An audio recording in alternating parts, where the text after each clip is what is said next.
राधे राधे। मैं आपको बताऊंगी कि हमारा प्रथम दिन श्रीमद् भागवत का कैसा गया।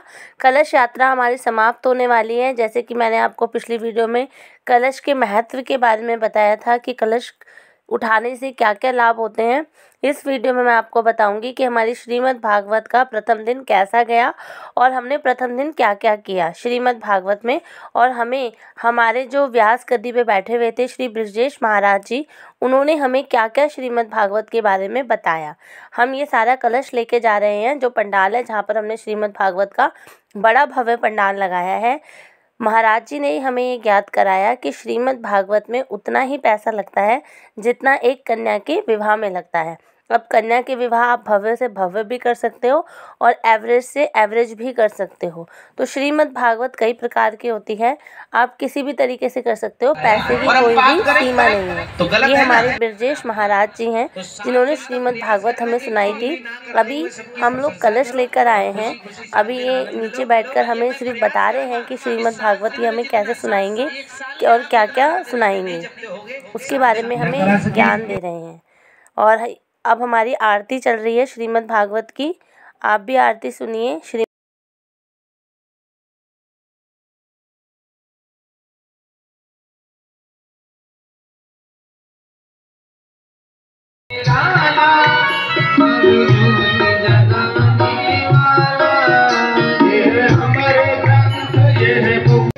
आरती के बाद हमारे श्री बृजेश महाराज जी ने हमें सुंदर सुंदर कथाएं सुनाई। उन्होंने हमें ज्ञात कराया कि श्रीमद् भागवत स्वयं भगवान श्री कृष्ण है। श्रीमद् भागवत जब भगवान द्वापर में इस धरती को छोड़कर जा रहे थे तब वह वैकुंठ नहीं गए, श्रीमद् भागवत में समा गए। और भगवान ने कहा, क्योंकि उद्धव जी ने प्रश्न किया कि प्रभु आप इस धरती पे से जा रहे हो, अब मनुष्य के कल्याण के लिए कैसे मनुष्य को आपका ज्ञान होगा, रास्ता मिलेगा। तब भगवान श्री कृष्ण ने कहा, जो भी श्रीमद् भागवत को ज्ञान करेगा, पढ़ेगा, उसे साक्षात उसका पाठ करेगा, उसे साक्षात मेरे ही रूप धारण होगा, उसे मेरी ही प्राप्ति होगी। वह मनुष्य अकेला नहीं रहेगा और कलयुग भी नहीं उसे सताएगा। हमें श्री बृजेश महाराज जी ने सुंदर सुंदर कथा बताई।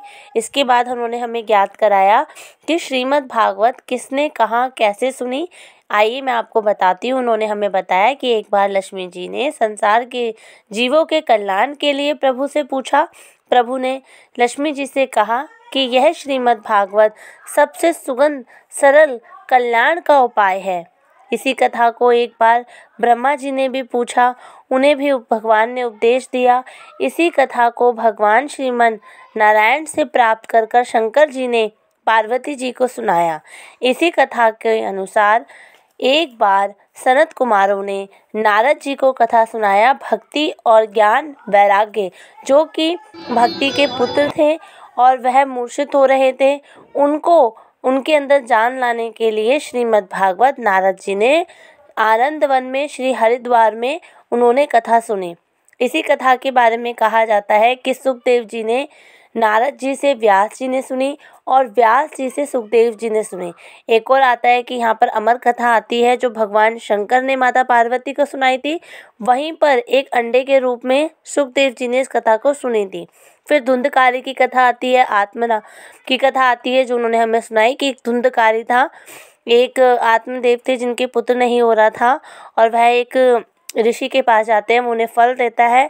धुंधकारी की कथा आती है, गोकुंड जी की कथा आती है जो अपने भाई को के कल्याण के लिए श्रीमद् भागवत कथा का ज्ञान होता है और वह धुंधकारी को मोक्ष प्राप्त कराने के लिए श्रीमद् भागवत कथा अपने भाई गोकुंड जी जो होते हैं वो धुंधकारी को सुनाते हैं।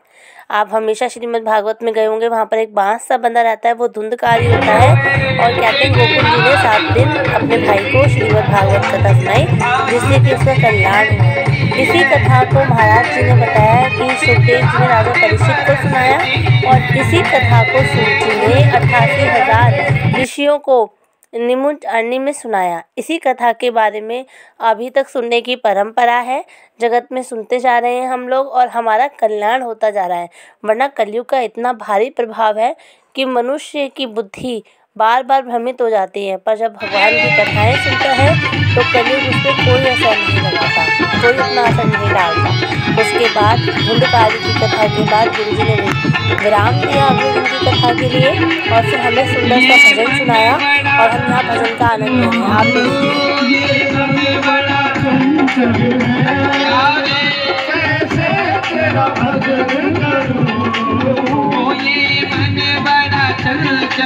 ज़्यादा से ज़्यादा कथा के लिए जय माता दी चैनल को लाइक करें, सब्सक्राइब करें, शेयर करें। Bye bye.